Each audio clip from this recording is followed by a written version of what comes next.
Hi friends, मैं पंकज कुमार आपका स्वागत करता हूं अपने चैनल स्टडी पॉइंट एग्ज़ाम में। और आज की इस वीडियो में हम बात करेंगे आज का मोस्ट इम्पॉर्टेंट करंट अफेयर के बारे में। अगर आप किसी भी गवर्नमेंट एग्ज़ाम का प्रिपरेशन कर रहे हैं तो डेली करंट अफेयर देखने के लिए चैनल को सब्सक्राइब ज़रूर करें और बेल आइकन प्रेस ज़रूर करें, यदि जो भी मैं वीडियो अपलोड करूँ तो सबसे पहले नोटिफिकेशन आपके पास पहुँच जाए। तो शुरुआत करते हैं आज का करंट अफेयर के बारे में। तो आज है 5 अगस्त। 5 अगस्त से जितना भी रिलेटेड करंट अफेयर है उसको हम देखते हैं। तो आज का पहला प्रश्न है, विश्व स्तनपान सप्ताह कब मनाया जाता है? तो इसका आंसर होगा ऑप्शन ए, यानी कि 1 अगस्त से 7 अगस्त तक विश्व स्तनपान सप्ताह दिवस मनाया जाता है। हर साल 1 से 7 अगस्त तक के दौरान माताओं और शिशु के लिए स्तनपान के महत्व के बारे में जागरूकता बढ़ाने के लिए विश्व स्तनपान सप्ताह के रूप में मनाया जाता है। विश्व स्तनपान सप्ताह 2020 का विषय है, यानी कि थीम, एक स्वस्थ ग्रह के लिए स्तनपान का समर्थन करें। तो साल 1991 से वाडा और WHO और यूनिसेफ द्वारा वार्षिक सप्ताह के रूप में इसका आयोजन किया जाता है। तो अब हम जान लेते हैं वाडा के बारे में, यानी कि स्तनपान के लिए विश्व गठबंधन। इसकी मुख्यालय पेनांग और संस्थापक है अनवर फजल। तो अब हम बात करते हैं अगला प्रश्न नंबर 2। हाल ही में केंद्रीय शिक्षा मंत्री ने किन छात्रों के लिए वैकल्पिक शैक्षणिक कार्यक्रम जारी किया है? तो इसका आंसर होगा ऑप्शन बी, यानी कि स्कूली छात्रों के लिए।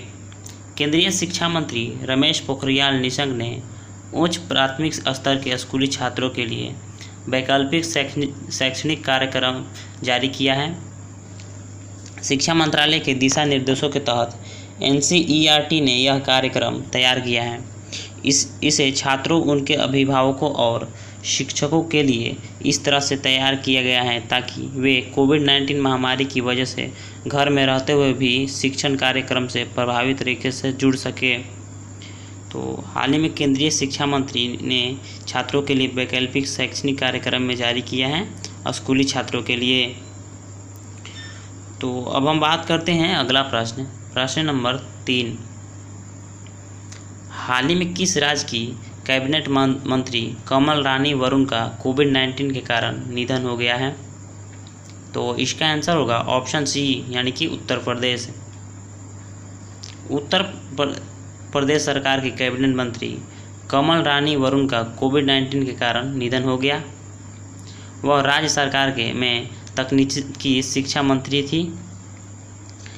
इसके अलावा कमल रानी वरुण 2 बार सांसद भी रह चुकी हैं।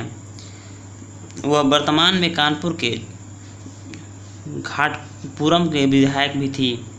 तो अब हम जान लेते हैं यूपी के बारे में। तो इसकी राजधानी है लखनऊ। मुख्यमंत्री हैं योगी आदित्यनाथ और राज्यपाल हैं आनंदीबेन पटेल। तो अब हम बात करते हैं अगला प्रश्न नंबर 4। हाल ही में टीकाकरण की आवश्यकताओं सुविधाएं सुनिश्चित करने के लिए कौन सा टेक्नोलॉजी समाधान विकसित किया गया है?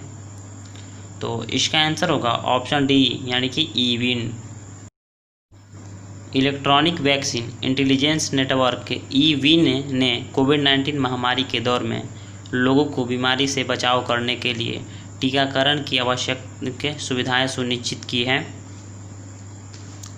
ईविन टेक्नोलॉजी संबंधी एक नया समाधान है जिससे देश भर में टीकाकरण की सप्लाई चेन प्रणाली को सुदृढ़ करने में मदद मिली है।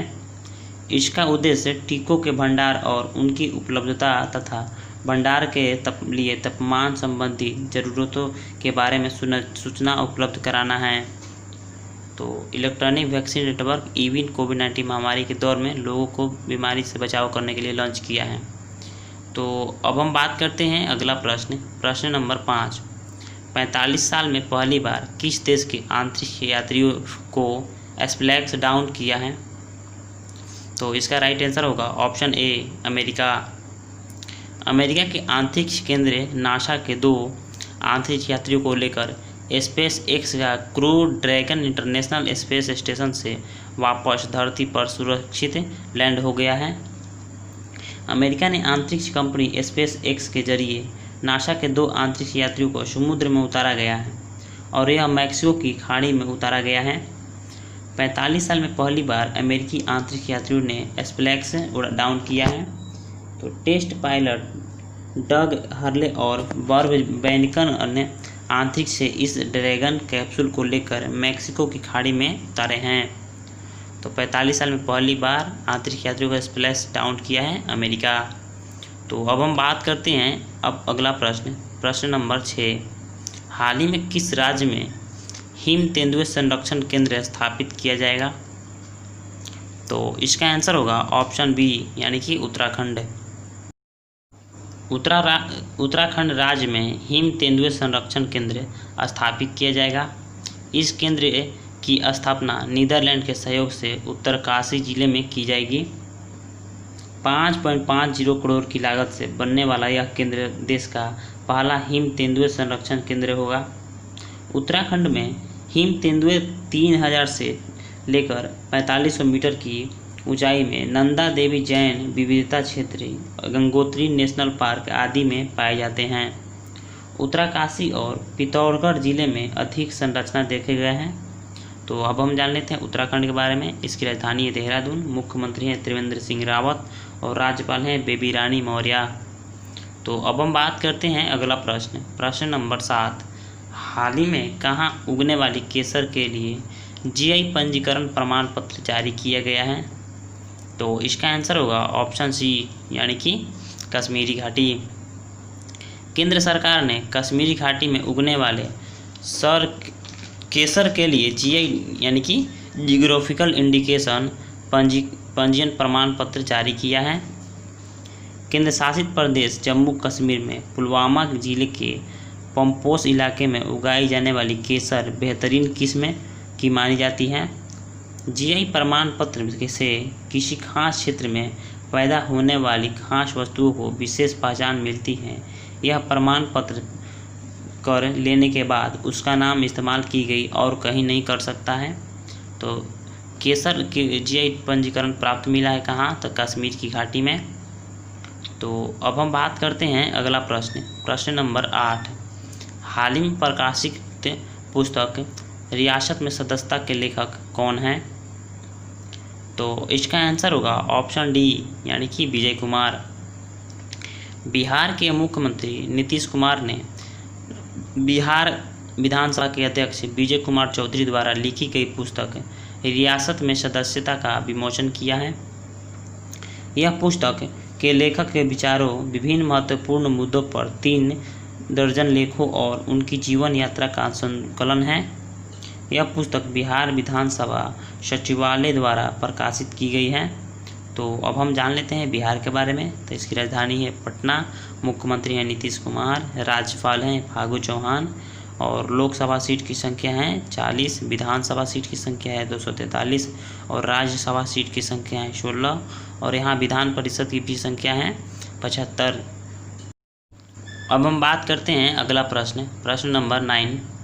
हाल ही में BSNL ने भारत एयर फाइबर सर्विस की शुरुआत किस राज्य में की है? तो इसका आंसर होगा ऑप्शन बी यानी कि महाराष्ट्र। केंद्रीय मानव संसाधन विकास मंत्रालय, इलेक्ट्रॉनिक संचार और IT राज्य मंत्री संजय धोत्रे द्वारा भारत एयर फाइबर सर्विस का उद्घाटन किया है। तो इन सेवाओं का उद्घाटन महाराष्ट्र के अकोला में किया गया है। भारत संचार निगम लिमिटेड यानी कि BSNL ने भारत सरकार की डिजिटल इंडिया पहल के हिस्से के रूप में भारत एयर फाइबर सेवाओं की शुरुआत की है। तो अब हम जान लेते हैं महाराष्ट्र के बारे में। तो इसकी राजधानी है मुंबई, मुख्यमंत्री हैं उद्धव ठाकरे, राज्यपाल हैं भगत सिंह कोश्यारी और विधानसभा सीट की संख्या है 288 और लोकसभा सीट की संख्या है 48, राज्यसभा सीट की संख्या है 19। तो अब हम बात करते हैं अगला प्रश्न नंबर 10। हाल ही में किस राज्य में ई रक्षाबंधन नामक साइबर क्राइम जागरूकता प्रोग्राम शुरू किया गया है?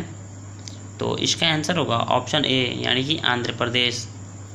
आंध्र प्रदेश सरकार ने ई रक्षाबंधन नामक एक नया ऑनलाइन साइबर जागरूकता कार्यक्रम शुरू किया है।